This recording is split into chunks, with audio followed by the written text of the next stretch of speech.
الحمد لله رب العالمين،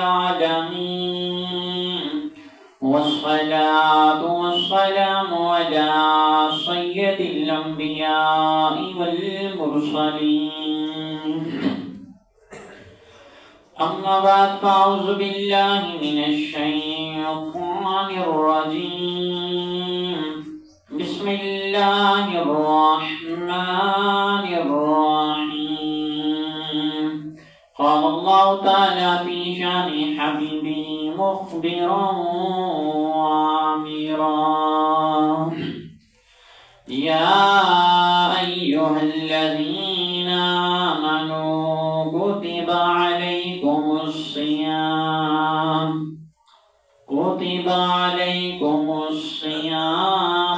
كما كتب على الذين من قبلكم لعلكم تتقون. آمنت بالله، صدق الله العظيم. فيا الصلاة والسلام عليك يا سيدي يا رسول الله. الصلاة والسلام عليك يا سيدي يا حبيب الله. الصلاة والسلام عليك يا سيدي يا نبي الله، وعلى آلك وأصحابك يا نور الله. اللہ عز و جل کی حمد و ثنا کے بعد درود و سلام حضور صلی اللہ تعالی علیہ وآلہ وسلم کی بارگاہ میں ہدیتاً، تحفتاً، عقیدتاً، محبتاً، نذرانتاً پیش کرنے کے بعد، حاضرین کرام السلام علیکم ورحمۃ اللہ وبرکاتہ. اللہ تبارک تعالیٰ نے قرآن پاک میں مومنین اور رمضان کا ذکر فرمایا. رمضان المبارک کا پہلا جمعہ ہے، تو رمضان شریف کے حوالے سے ہی گفتگو کریں گے. اللہ تبارک تعالیٰ نے فرمایا: یا ایھا الذین آمنوا کتب علیکم الصیام. فرمایا اے ایمان والو، تم پر روزے فرض کر دیے گئے. پتا چلا کہ روزے ایمان والے رکھتے ہیں. روزے جو رکھتے ہیں ایمان والے رکھتے ہیں. حکم ایمان والوں کو دیا گیا. یہاں اللہ تبارک تعالیٰ نے ایمان والوں کو پکارا، فرمایا یا ایھا الذین آمنوا. میں نے کو حکم دیا ہے ایمان والو، کتب علیکم الصیام، تم پر روزے فرض کر دیے گئے. کما کتب علی الذین من قبلکم لعلکم تتقون. فرمایا صرف تم پر روزے فرض نہیں، کما کتب علی الذین، تم سے پہلے جس طرح لوگ جو گزرے ان پر جس طرح فرض تھے. کما کتب علی الذین من قبلکم، فرمایا لعلکم تتقون، تاکہ تم پرہیزگار بن جاؤ، متقی بن جاؤ. یعنی کہ رمضان آئے لوگوں کو متقی بنائے، پرہیزگار بنائے. اور اللہ تبارک تعالیٰ کی شان کتاب اس طرح، یہ قرآن بڑی عظمت و شانوں والی کتاب ہے. یہ خود ایک بہت بڑا معجزہ ہے، اور اس کے اندر ہر بات سچی ہے، ہر بات سچی ہے. رمضان کا ذکر ہوا، مومنوں کا ذکر ہوا، یعنی روزے ایمان والوں پر فرض ہیں، اور ایمان والے ہی روزے رکھتے ہیں. اور جو روزے رکھتے ہیں ان کی شان کیا ہوتی ہے؟ وہ روزہ ان کو متقی بناتا ہے. فرمایا تم پر روزے اس لیے فرض کیے گئے لعلکم تتقون، تاکہ تم متقی پرہیزگار بن جاؤ. اور یہ بات واقعی سچ ہے، واقعی سچ ہے. رمضان میں جتنے متقی پرہیزگار لوگ بنتے ہیں پورے سال میں نہیں بنتے. یہ ان کا کمال نہیں ہے، روزے کا کمال ہے. یہ ان کا کمال نہیں جو متقی پرہیزگار بنتے ہیں، یہ روزے کا کمال ہے. روزہ جن پر فرض کیا گیا ایمان والے ہیں، اور جو رکھتے ہیں وہ ایمان والے ہیں. جو ایمان والا روزہ رکھ لیتا ہے، اب روزہ اس کو یہ فضیلت دیتا ہے، متقی بنا دیتا ہے، پرہیزگار بنا دیتا ہے. اور آج ہمارے روزے کیسے ہیں؟ آج ہم کیسے ہیں؟ ہماری عبادت کیسی ہے؟ اور ہمارا قرآن سے تعلق کتنا ہے؟ 4 چیزیں. ہماری عبادت، ہمارا روزہ اور تلاوت قرآن پاک. عبادت نماز، اللہ تبارک تعالیٰ کے لیے پڑھتے ہیں وہ ہماری نماز ہے کس؟ تلاوت قرآن پاک پڑھتے ہیں، تلاوت قرآن پاک ہمارا ہے کیسا؟ ہماری محبت قرآن سے کتنی ہے، نماز سے کتنی ہے؟ اور روزہ رکھتے ہیں، پھر اس کے جو احکام ہیں وہ ہم نے کتنے سیکھے، اور روزے کی جو ہم پر فرضیت ہے، جو فرض کیا گیا ہم پر، اور اس کے جو احکام، اس پر کس طرح عمل کرنا ہے، کس طرح روزے کی حالت میں رہنا ہے۔ روزہ بھوکا اور پیاسا رہنے کا نام نہیں، روزہ بھوک اور پیاس سے بچنے کا، رک جانے کا نام نہیں ہے۔ انسان کی زبان کا بھی روزہ ہے، آنکھ کا بھی روزہ ہے، کان کا بھی روزہ ہے، ہاتھ کا بھی روزہ ہے، پاؤں کا بھی روزہ ہے، جسم کے پورے وجود کا روزہ ہے۔ اور پاؤں کا کیا روزہ ہے کہ متقی پرہیزگار، لعلکم تتقون، تاکہ تم متقی پرہیزگار بن جاؤ۔ روزہ رکھ لیا، اب اس طرح متقی پرہیزگار بن جاؤ کہ تمہارے پاؤں کا یہ روزہ ہے کہ تمہیں گناہ کی طرف نہ لے جائے۔ روزہ رکھ لیا، اس طرح متقی پرہیزگار بن جاؤ، تمہارے ہاتھ روزے کی حالت میں تمہیں اس طرح روکیں کہ ظلم نہ کرو، اپنے ہاتھوں کو گناہوں کی طرف نہ بڑھاؤ، کسی چھوٹے پر ظلم نہ کرو، کسی مظلوم کے ساتھ زیادتی نہ کرو، ہاتھ اس پر نہ اٹھاؤ، یہ ظلم ہے، کسی پر ظلم نہ کرو۔ ہاتھ کا بھی روزہ ہے۔ اور آنکھ جس چیز سے دیکھنے سے منع کیا گیا اس کی طرف نہ دیکھو، بد نگاہی نہ کرو، آنکھ کا بھی روزہ ہے۔ اور زبان، یہ سب سے زیادہ جو زخم دینے والا الفاظ ہوتا ہے وہ زبان سے ہوتا ہے۔ بندہ جو چوٹ لگا لیتا ہے اس کا زخم بھر جاتا ہے، لیکن جو زبان کا زخم ہوتا ہے وہ ختم نہیں ہوتا ہے۔ جس طرح دیوار میں ایک کیل لگا لیں، وہ کیل کو باہر نکال لیں، کیل تو نکل جاتا ہے لیکن اس کا سوراخ رہ جاتا ہے، اس طرح زبان کے ذریعے کسی کو زخم دیتے ہیں، معافی مانگ لیں پھر بھی وہ زخم بھرتا نہیں، وہ برقرار رہتا ہے، وہ معاف اگر سے کرتے۔ یہ زبان جس طرح بولنے کا حکم ہے ویسے بولے، وہ الفاظ بولیں جس میں اللہ اور اس کا رسول راضی ہو، یعنی زبان سے کسی کو گالی گلوچ نہ دیں، کسی کو تانے وغیرہ نہ دیں، زبان کے ذریعے کسی کی بے عزتی نہ کریں، کسی کو گالیاں نہ دیں، نہ ہی ڈانٹیں، بڑوں کا چھوٹوں کا ادب و تہذیب کی ثقافت میں برقرار رکھیں اپنے لہجے کو۔ اب زبان کا بھی روزہ، کان کا بھی روزہ، جس چیز سے سننے سے منع کیا گیا وہ چیز اس کانوں کے ذریعے نہیں سننی، کان کا یہ روزہ ہے۔ ہمارا روزہ کیسا ہے؟ اب ہم خود غور کریں، ہم اپنے آپ کو دیکھیں گا، کان ہمارے وہ رمضان میں وہ چیز نہیں سنتے جس سے منع کیا گیا ہے، آنکھیں ہماری وہ چیز نہیں دیکھتی جن سے منع کیا ہے دیکھنے سے، کہ زبان ہماری وہ نہیں الفاظ بولتی جس سے منع کیا گیا ہے، کیا ہمارے پاؤں گناہوں کی طرف چل کر نہیں جا رہے ہیں؟ اذان ہو رہی ہوتی ہے، مسجد کے قریب سے گزر کر جا رہے ہیں کسی اور جگہ، گراؤنڈ میں کرکٹ کھیلنے یا دوستوں کے ساتھ پارٹیوں پر، لیکن نماز پڑھنے نہیں آ رہے، وہ قدم پارٹیوں کی طرف لے کر جا رہے ہیں، گراؤنڈ میں کھیلنے کے لیے لے کر جا رہے ہیں، مسجد میں نہیں لے کر آ رہے ہیں۔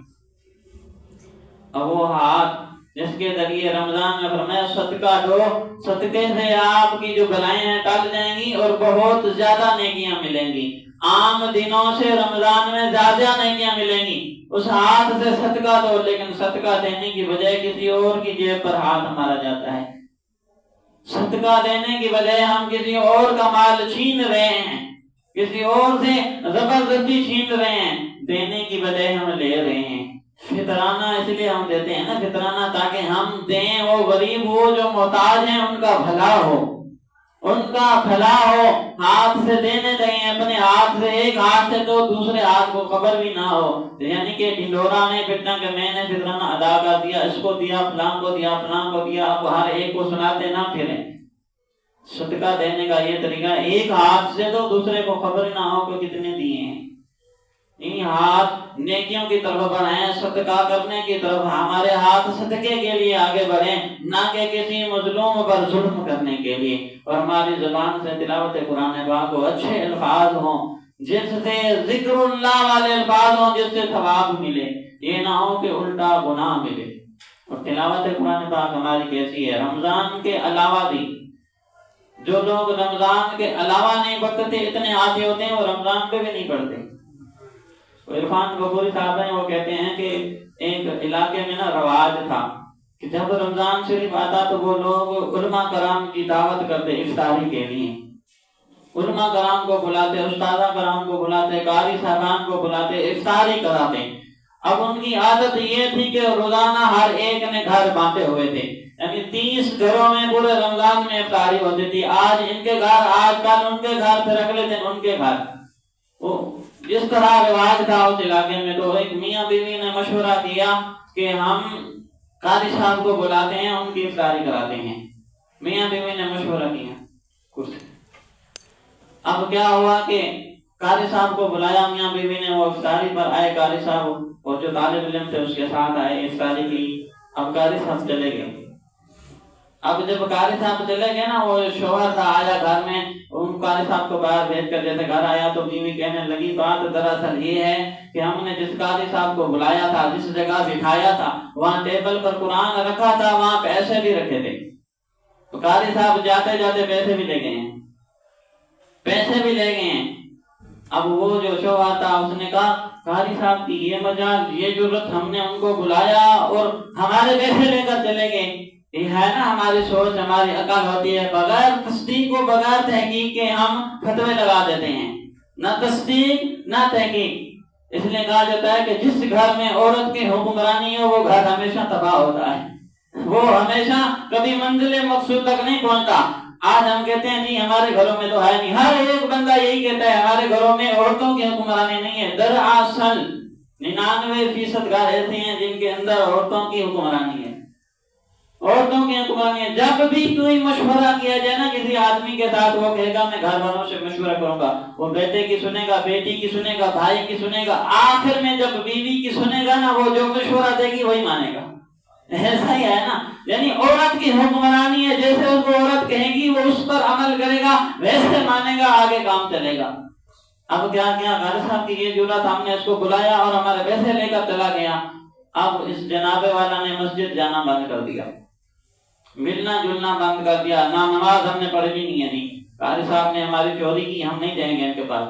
اب سال گزر گیا، یہ عالم تھا اس کا، دل میں یہ بات ہمیشہ لیے پھرتا ہے قاری صاحب نے میرے پیسے چوری کیے، کبھی ملے گا میں پھر اس سے بات کروں گا۔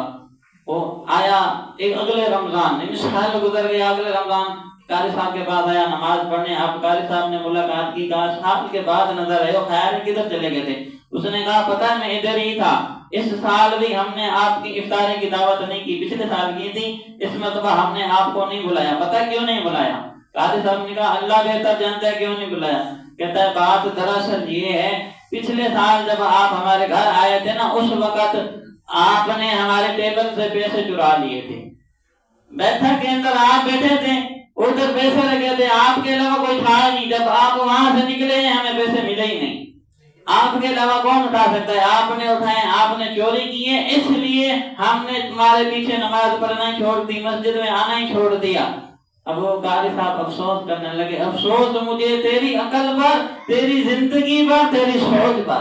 اب وہ کہنے لگا قاری صاحب چوری آپ نے کی، افسوس مجھے کرنا چاہیے۔ فرمایا مجھے اس بات پر افسوس نہیں ہے کہ تو نے مجھ پر بہتان لگایا ہے، مجھے اس بات پر افسوس ہے پورا سال گزر گیا تو نے قرآن نہیں کھولا، سال گزر گیا ہے۔ وہ پیسے دراصل میں نے اٹھائے تھے، وہاں جو ٹیبل رکھی ہوئی تھی واقعی اٹھائے تھے، اٹھا کر وہ قرآن میں رکھ دیے تھے، پنکھا چل رہا تھا اڑ رہے تھے کہیں اڑ نہ جائے، وہ میں نے قرآن میں رکھ دیے تھے، قرآن کھولو گے اٹھاؤ گے تو نکال لو گے پتہ چل جائے گا۔ اور افسوس سال گزر گیا ہے تو اسی بات کو لیے پھر رہا ہے قاری صاحب نے چوری کر لی، مجھے افسوس ہے تیری عقل پر، وہ پیسے تیرے قرآن میں رکھے تھے، وہ سال گزر گیا ہے تو نے قرآن ہی نہیں کھولا۔ ایسا ہے کہ نہیں ہم بغیر تصدیق بغیر تحقیق کے بڑے حاجی بن جاتے ہیں، سنت کے مطابق ہم سے داڑھی رکھی نہیں جاتی، علماء کرام کی تھوڑی سی ہم غیبت سن لیں، یہ واقعی ایسا ہے، واقعی ایسا ہے، واقعی ایسا ہوگا۔ ہر محکمے میں کرپٹ لوگ ہوتے ہیں، میں یہ نہیں کہتا کہ سارے علماء کرام واقعی حق کے سچ ہوتے ہیں، انسان ہے، خطا ہو سکتی ہے، گناہ ہو سکتا ہے، خطا ہے، یہ نہیں کہ ایک سے ہوئی تو بس سارے ایک جیسے ہو گئے، ایک سے خطا ہوئی تو سارے گناہ گار ہیں۔ اور مجموع میں لوگ کہتے ہیں، آج بھی سنتے ہیں کہ سارے اللہ معافی دے گا مولویوں سے، تو اللہ معافی دے علماء کرام سے۔ خود سے سنت کے مطابق داڑھی نہیں رکھی جاتی اور باتیں کرتے ہیں لوگوں علماء کرام کے بارے میں، یہاں سندھ میں تو ایسا ہے، پنجاب میں تو ایسا ہے، وہاں تو ایسا ہوا، وہاں قاری صاحب کے ساتھ ایسا ہوا، وہ عالم تھے اس نے ایسا کیا۔ خطا ہو سکتی ہے یار انسان سے، کیا آپ اس سے زیادہ حدیث ناولہ ہیں؟ کیا آپ اس سے زیادہ نیک ہیں؟ چلو اس سے کوئی خطا ہو گئی، کیا تو اس سے کم خطائیں کرتا ہے؟ اور اپنے آپ کو آئینے کے سامنے کھڑا کر اور پوچھ خود سے، صبح سے لے کر شام تک میں نے کتنی نیکیاں کی ہیں؟ پوچھ خود سے، ساری زندگی گزر گئی، جتنی تیری عمر ہے اتنے ہو سکتا ہے تو نے روزے ہی نہ رکھے ہوں، اتنے سال یعنی کہ 60 سال عمر ہے تو 60 ہو سکتا ہے تیری زندگی کے روزے ہوں۔ ہمارے یہاں ایسا ہوتا ہے نا، اب اس نے کیا کیا، پورا سال اس بات کو لیے پھر رہا ہے کہ اس نے پیسے اٹھا لیے، حالانکہ وہ قرآن میں رکھے تھے۔ یعنی ہم قرآن سے اتنے دور ہیں، قرآن سے اتنے دور، پورا سال گزر گیا اس نے کھولا ہی نہیں قرآن۔ اور دراصل وہ گمراہ اس لیے ہوا، اس کو بیوی نے کر دیا، عورت نے گمراہ کر دیا۔ اس لیے حضور نے فرمایا جس گھر کی حکمرانی عورت کے ہاتھ میں ہو وہ کبھی کامیاب نہیں ہوتا، کسی مقصد میں کامیاب نہیں ہوتا، کہیں اس کو کامیابی نہیں ملتی۔ ہمارے گھروں کی حکمرانی ہے عورتوں کے ہاں، جیسے عورت کہے گی شوہر ویسے کہے گا، جیسے کہے گی ویسا اس نے کرنا ہے۔ یعنی حکمرانی عورت کے ہاتھ میں ہم نے خود دے دی ہے، حالانکہ باہر ظاہر ہوتا ہے کہ اس گھر کا سربراہ یہ ہے، نہیں یہ نہیں ہے، گھر میں اور بیٹھی ہے سربراہ، اس سے مانگتا ہے، اس سے پوچھتا ہے، جیسے وہ کہے پھر ہوتا ہے۔ مشورہ کرنا چاہیے، یہ مشورے کی سمجھ آتی ہے، لیکن ہر بات حکم جو وہ کر دے اس پر بعض اوقات بندہ بیٹھ جاتا ہے۔ بات یہ تھی کہ ہم قرآن کے ساتھ کتنی محبت کرتے ہیں۔ کیا ہم نے قرآن پاک کو کھولا، ہم نے قرآن کو پڑھا؟ سال سے کیا ہم کافی عرصہ گزر گیا، نہ جانے زندگی کے کتنے سال گزر گئے، اس کو باندھ کر کونے میں رکھ دیا ہے، وہ وہیں بتا ہوا ہے، کونے میں رکھ دیے۔ اب کبھی ختم پڑھایا تو پھر قاری صاحب آئیں گے وہی پڑھیں گے، ایسا ہی ہے نا، قاری صاحب آئیں گے وہ پڑھیں گے، نہ خود پڑھا، نہ بیوی کو کہا، نہ بچوں کو کہا، وہ ویسے ہی رکھا رہا، سارا سال گزر کے کبھی کھولا ہی نہیں، کبھی اس کو ہاں کبھی کبھی چوم کر رکھ دیا، اس کو کھولا نہیں، اس کے اندر خزانہ کیا ہے۔ قرآن سے ہم اتنے دور ہیں۔ قاری صاحب ایک جگہ کہہ رہے تھے کہ ہمارے ساتھ ایسا واقعہ ہوا کہ ہمارے محلے میں شادی ہوئی، ایک بڑے امیر رائے صاحب تھے، اس نے اپنی بیٹی کی شادی کی، 6 مہینے پوری تیاری کی شادی کی، 6 مہینے پورے لگ گئے، ہر چیز خریدتا رہا، کوئی ایسی چیز نہیں تھی جو اس نے اپنی بیٹی کو خرید کر نہیں دی۔ ماں باپ کی اولاد لاڈلی ہوتی ہے، خرید کر دینی چاہیے، اس نے ہر چیز خرید کر دی۔ اور جب رخصتی کا وقت آیا نا، جب وہ رخصت ہونے لگے تو کسی نے کہا دلہن کے سر پر قرآن کا تو سایہ کرو۔ ایسا ہے نا ہمارے یہاں رواج، جب دلہن کی رخصتی ہوتی ہے تو اس کے اوپر قرآن کا سایہ کرتے ہیں، قرآن کے سائے میں گزرے، بھلے ہی ساری زندگی اس نے قرآن کی تعلیم نہ دی ہو بچی کو، اب وہ قرآن کے سائے میں نکال رہا ہے۔ کسی نے آواز دی اس کے اوپر قرآن کا تو سایہ کرو، اب گھر میں ڈھونڈا گیا تو قرآن ہی نہیں ملا۔ شادیوں میں ہر چیز اضافی ہوتی ہے، کپڑے بھی اضافی ہوتے ہیں، کھانا بھی اضافی ہوتا ہے، ہر چیز اضافی لے لیتا ہے شادی کرنے والا، لیکن گھر میں قرآن نہیں تھا۔ اس نے پتہ نہیں کیا کیا چیزیں خرید کر دی بیٹی کو، لیکن قرآن خریدنا ہی بھول گیا۔ محبت جو اتنی ہے نا ہمارے دلوں میں قرآن کی، دنیا سے اتنی محبت ہے، پھر قرآن کہاں آئے گا ہمارے دلوں میں؟ اب وہ کسی نے آواز دی تو قرآن جب نہیں ملا تو کسی نے کہا قاری صاحب کے پاس چلے جاؤ، مسجد سے لے آؤ۔ قاری صاحب کہتے ہیں وہ میرے پاس بندہ آیا قرآن پاک لینے کے لیے، کہتا ہے کہ برات رک گئی ہے، اب قرآن کے نیچے دلہن کو گزارنا ہے، جلدی قرآن دے دیں۔ قاری صاحب نے کہا کہ قرآن پاک اس لیے آیا ہے کہ دلہن کے سر کے اوپر سایہ کیا جائے۔ اس نے کہا یار قاری صاحب جو ہو الگ مسئلہ، لیکن آج ہمیں قرآن دے دے، عورت کے سائے پر ہم نے اس کے اوپر سایہ کرنا ہے۔ اور قاری صاحب نے اندازہ لگایا کہ یہ جو برات آئی ہے ان کے گھر میں قرآن نہیں ہے، اتنے غافل ہیں۔ اس نے جلدی جلدی ایک کتاب اٹھا کے دی، اس کے اوپر غلیف اتارا، فرمایا یہ لے جاؤ، غلیف لگا کر کتاب دے دی۔ اب وہ بندہ لے کر جا رہا ہے اور دلہن کے سر کے اوپر سایہ کیا ہوا ہے۔ اب وہ جیسے رخصت ہوئی، بعد میں جب قرآن وہ واپس کرنے آیا، قاری صاحب نے فرمایا اس کو کھولا ہے، دیکھا ہے؟ کہنے لگا نہیں، بس دلہن کو گزارنا تھا، واپس لیں۔ فرمایا افسوس، اس کو کھول کر بھی نہیں دیکھا، میں نے تمہیں قرآن نہیں دیا ہے، میں نے کتاب اٹھا کر دی ہے، قرآن نہیں دیا، یہ کتاب اٹھا کر دی ہے۔ آج ہمارے ہاں اتنے شریعت سے غافل ہوتے جا رہے ہیں، ہر چیز کے پیچھے ہوتے جا رہے ہیں۔ ہر چیز سے پیچھے ہوتے جا رہے ہیں. ہمارے ہاں ایسا ہے موبائل ہمارے لیے بچی سے افضل ہو گیا ہے، بچی کی عزت سے افضل ہو گیا ہے موبائل. جب وہ بندہ موبائل خریدتا ہے نا 25,000 30,000 کا، اب فوراً اس کے اوپر 500,000 کا اور خرچہ کرتا ہے. گلاس لگانا ہے، پیچھے کور لگانا ہے، پھر اس کے بعد پاؤچ لگانا ہے، گرے گا خراب نہیں ہوگا. یعنی موبائل کو سیو کر رہا ہے، بچی کو سیو نہیں کر رہا کہ وہ جب گھر سے نکل کر کہیں مدرسے جا رہی ہے، کہیں بازار جا رہی ہے تو وہ برقع پہن کر جائے، پردے میں جائے، اس کو سیو نہیں کر رہا ہے. یعنی ہمارے ہاں اس بچی سے موبائل کی قیمت زیادہ ہے، ہمارے ہاں موبائل بہت زیادہ اہمیت رکھتا ہے. ایسا ہے نہیں 25,000 30,000 کا موبائل خریدتے ہیں تو 500 کے اوپر خرچہ کر لیتے ہیں، نقصان نہ ہے، اس کو خراش نہ ہے، بالکل نیا رہے جب تک رہے. لیکن کبھی غور نہیں کیا ہماری لڑکی گھر سے بازار جا رہی ہے، کیا یہ پردے میں جا رہی ہے؟ اسکولوں میں بھی ننگیاں جا رہی ہیں ہماری بچیاں. ہاں حضور کی حدیث پاک ہے، فرمایا قیامت کے قریب میری امت کی لڑکیاں بچیاں ایسی ہوں گی کپڑے پہن کر بھی ننگی ہوں گی. عورت کا بال بھی عورت ہے، یعنی جس طرح عورت خود عورت ہے نا، عورت کا مطلب ہے چھپانے والی چیز، تو بال بھی چھپانے والی چیز ہے. اور ہم بچوں کو بھیج رہے ہیں جی اسکولوں میں جائیں گے، انگلش میڈیم اسکولوں میں جائیں گے، بال کھلے ہوئے ہیں، دوپٹے کا نام ہی نہیں، دوپٹے کا نام ہی نہیں، بال کھلے ہوئے ہیں اور جینز پہنی ہوئی ہے، نہ جانے طرح طرح کے ڈیزائن پہنے ہوئے ہیں. شریعت سے دور انگریزوں والا کلچر ہمارے گھروں میں آ گیا.